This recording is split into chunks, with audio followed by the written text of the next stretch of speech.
Olá, meus irmãos e irmãs, a graça e a paz do Senhor Jesus. Na nossa devocional de hoje, vamos a João, capítulo 7, versículos 25 ao 36. E à medida que eu vou lendo os versículos, vamos conversando sobre eles. Então, começa assim o versículo 25. Diziam alguns de Jerusalém, não é este aquele a quem procuram matar? Então aqui João nos diz que alguns lá de Jerusalém identificaram a Jesus como sendo o Cristo. Sabemos que Jesus, até então, não queria se mostrar ou se revelar lá em Jerusalém na festa como sendo o Cristo, porque de fato queriam prendê-lo antes do tempo. Mas vamos ver o que ele diz na sequência aqui. Versículo 26. Eis que ele fala abertamente e nada lhe dizem. Porventura reconhecem verdadeiramente as autoridades que este é de fato o Cristo? Então, o que Jesus faz aqui é que com coragem ele estava então agora falando abertamente quem verdadeiramente ele era, que ele era de fato o Cristo. E a pergunta desses judeus, dessa multidão é: será que as autoridades, os que pesquisam, os que têm a lei, não sabem que esse aí é de fato o Cristo? Versículo 27. Nós, todavia, sabemos de onde este é. Quando, porém, vier o Cristo, ninguém saberá de onde ele é. Então, que declaração estranha, não é? Porque os judeus sabiam que Jesus era de Nazaré e por isso não acreditavam que ele seria o Messias, pois o Messias viria de Belém. Mas certamente bastava uma pequena pesquisa para verificar que Jesus havia nascido em Belém e era da descendência de Davi. Mas essa informação, de fato, não era interessante para aqueles líderes, não é mesmo? Olha o 28. Jesus, pois, enquanto ensinava no templo, clamou dizendo: vós não somente me conheceis, mas também sabeis de onde eu sou. E não vim porque eu de mim mesmo o quisesse, mas aquele que me enviou é verdadeiro, aquele a quem vós não conheceis. Então, Jesus, por causa da negativa dos judeus quanto à sua identidade, então não estavam querendo reconhecê-lo, falou bem alto que de fato eles sabiam quem ele era e de onde ele vinha. Porém, esse conhecimento deles era apenas um conhecimento terreno e não espiritual. Sabiam que Jesus era de Nazaré, não é? Que vinha de Nazaré, mas não de fato era o Messias que vinha ou que tinha nascido em Belém. Olha o 29. Eu o conheço, porque venho da parte dele e fui por ele enviado. Então Jesus aqui faz uma acusação àqueles homens. Está dizendo que ele conhecia a Deus porque foi enviado por Deus. Mas aqueles judeus não conheciam a Jesus porque não conheciam a Deus. Eles diziam que conheciam a Deus, mas só é possível conhecer a Deus por meio de Jesus Cristo. Ninguém conhece a Deus de fato se não for por meio de Jesus Cristo. E Jesus então fez essa acusação contra eles, né? Olha o verso 30. Por causa dessa declaração que Jesus acabou de dar, não é? Dizendo que tinha vindo, sido enviado por Deus e tinha vindo da parte do próprio Deus. Ele diz, então dizem sobre ele, né? No verso 30, então procuravam prendê-lo, mas ninguém lhe pôs a mão porque ainda não era chegada a sua hora. Então essa declaração de que Jesus veio da parte de Deus enfureceu os judeus, então, que queriam prendê-lo.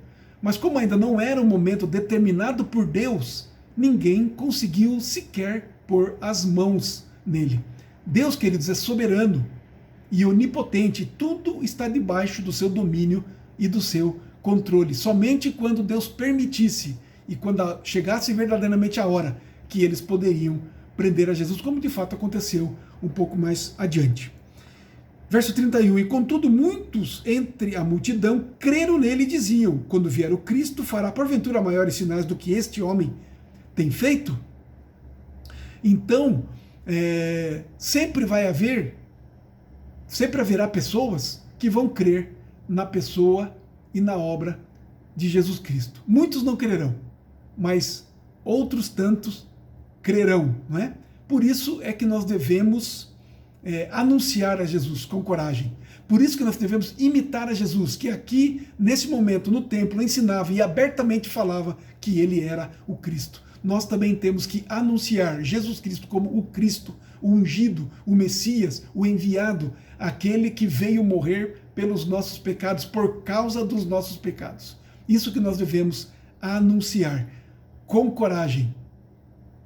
Versículo 32. Os fariseus, ouvindo a multidão murmurar essas coisas a respeito dele, juntamente com os principais sacerdotes, enviaram guardas para o prenderem. Então, primeiramente, foram da própria multidão, os incrédulos, que queriam prender a Jesus. Mas agora são os guardas do templo, a mando dos fariseus, dos sacerdotes, não é?